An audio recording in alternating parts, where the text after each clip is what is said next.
Okay, here's tip number 3. Always carry a breath mint. This might sound a little funny. You might think, well, isn't that obvious? For certain people, it might be obvious, but not everybody thinks about this. I don't know what happens that when we do speeches and we're standing up in front of people, our body starts to react negatively.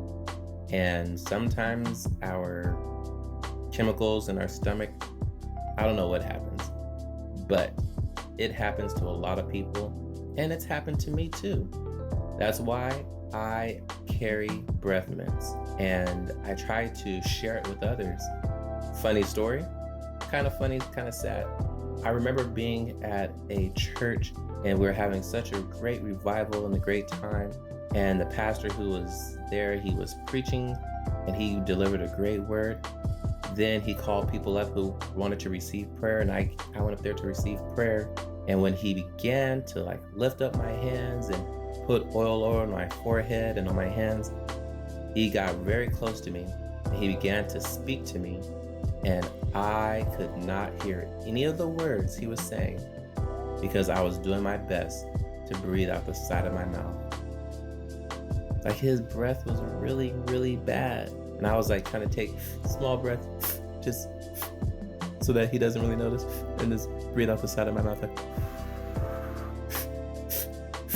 Even turn my head a little bit to the left to taking a breath and then look back at him, and then just turn my head with my eyes closed.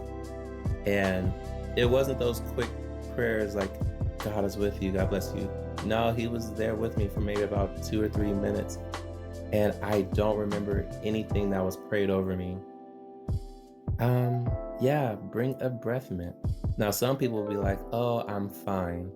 Yeah, but did you know that on average, your breath in its natural state may not be very receivable to other people? They may not like it. That's why we brush our teeth and we use mints and gum and stuff, right? So, especially if you go from a morning service, you all go out to eat and then come back for a night service or whatever the case might be, bring some breath mints. You might think that it's funny or it's weird, but you're actually doing a service for someone else. Even if they ask you to stop teaching, stop preaching, and to begin to pray for someone, if you take an extra 30 seconds to open your bag and get out some mints and chew on them, swallow, whatever, and then you begin to pray. I have not seen it happen before where the anointing just rushes out the door, but I have seen and experienced where people are just receptive because they're waiting for a word and they want to be able to hear the word, but they also don't want somebody with bad breath breathing on them and breathing into their nostrils, no matter how good your prayer is.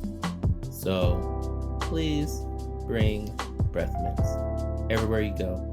Even if you're not up to speak, bring breath mints. Sometimes when I go places, I'm not on program, but they might ask me to say a few words or to pray for someone. And I remember one time I had my mints, I put them in my mouth, and then all the other ministers who were up there, I handed a mint to each and every person. And it might seem weird to everybody else, but trust me, the people will be very grateful if they can have not only a fresh wind and a fresh anointing, but fresh breath to deliver the message to them.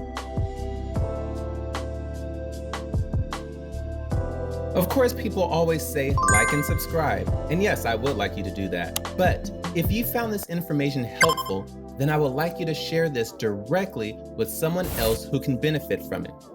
Maybe your friend is a leader in another church, or maybe you're a pastor and your youth ministry leader or the leadership team at your church can benefit from this information.